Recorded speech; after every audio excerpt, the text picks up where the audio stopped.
Welcome back to Toronto. Lovely to. We're going to make this a habit. You're going to come every year for us? Hopefully, yeah, if you'll have me. What, are you kidding? But what if I don't do a film in a Doesn't year? matter. You're still welcome. No, you'll forget about me. No.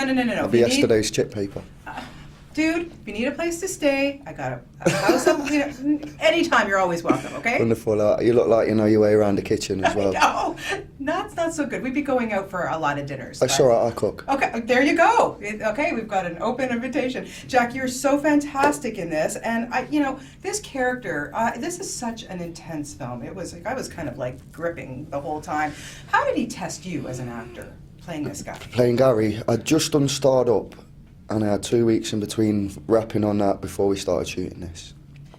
And because Eric was quite easy to come by, I kind of felt like I understood him, I knew the answers, and I always like to focus on distinctions between my roles, even if there is 2 weeks in between them. So I think I had a tough time knowing what to do. It was more about what I didn't do, and the reactions, the film's kind of happening around Gary.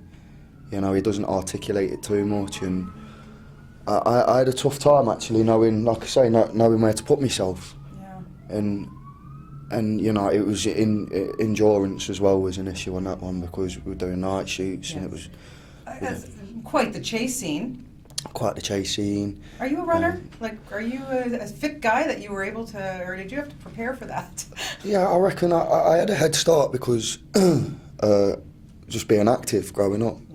So thankfully they didn't really have to whip me into shape, and I still had some 300 muscle. Yes. So that was serving me well.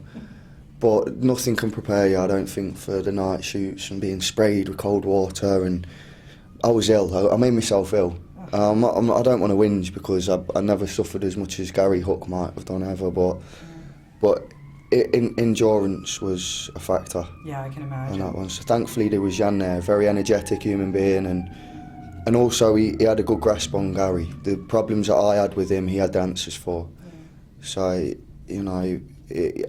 I'm keen to support the film primarily for Jan. Yeah. Actually, for that matter. Yeah, you did a terrific job. Not that it's a political film, but let's face it, the whole thing that that's going on in Ireland and at the time when this happened. Did you ever think about that stuff? Was that something that was important to you to get across, or did you just put that aside and just I'm an actor, I'm doing this film? But it's important. It's an important story, Personally, I was already kind of clued up and did my research into the conflicts between both isles over the centuries, but that's mainly because of my heritage. So I guess I knew more than Gary did. And the kind of point and the innocence with Gary as well, and the reason why I guess the story is as emotionally moving, I think, or the reason why we care about Gary anyway is because it's not his politics. Yeah. And he's so far removed from all of that. He's just on ground level, as a toy soldier, as it were. So what really attracted me and what I thought was very sensible by Gregory writing it and Jan's focus on it was not necessarily to try and answer or depict the conflicts that were going on within the politicians there. It was more a case of showing the cost on ground level, so we can throw up the questions. And it's very human. You get the human side of these guys. Exactly, yeah. Yeah.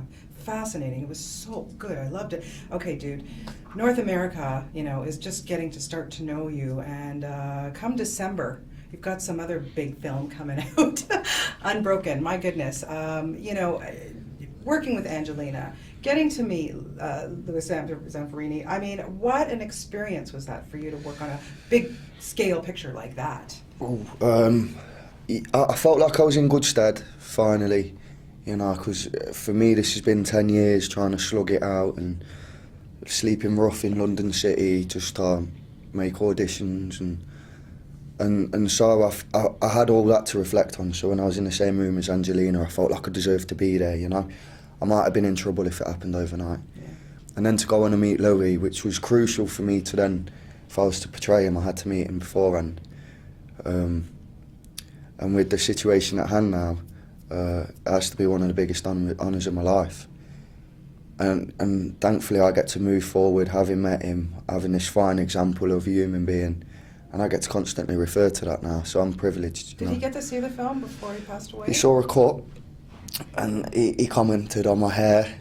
He said he approved of my hair and my run, but no performance comments. So maybe no news is good news. Is it true that directors who are actors make the best directors? Because I can imagine that Angelina is probably quite an amazing director. A lot of empathy and compassion. And I'd see her test out my stunts before I was doing them, which I'd never seen before. I mean, I can't talk about preference. I'm not experienced enough, but her support throughout on a daily basis. You know, I still feel very moved by the way she looked out for me and the amount that she's done for me on a personal scale. It just makes you get out of bed a lot quicker, you know, in the mornings. So. Well, you keep getting out of bed, my friend, and you keep making these great movies, okay? And don't you, forget, we have a standing date. Anytime you want to come and cook for me, Right. Mm-hmm. I'm happy to, let you do that. Bless your heart, Oh, Bonnie. bless your Nice heart. one. It's always lovely talking to you, Jeff. You Thank you too. so much.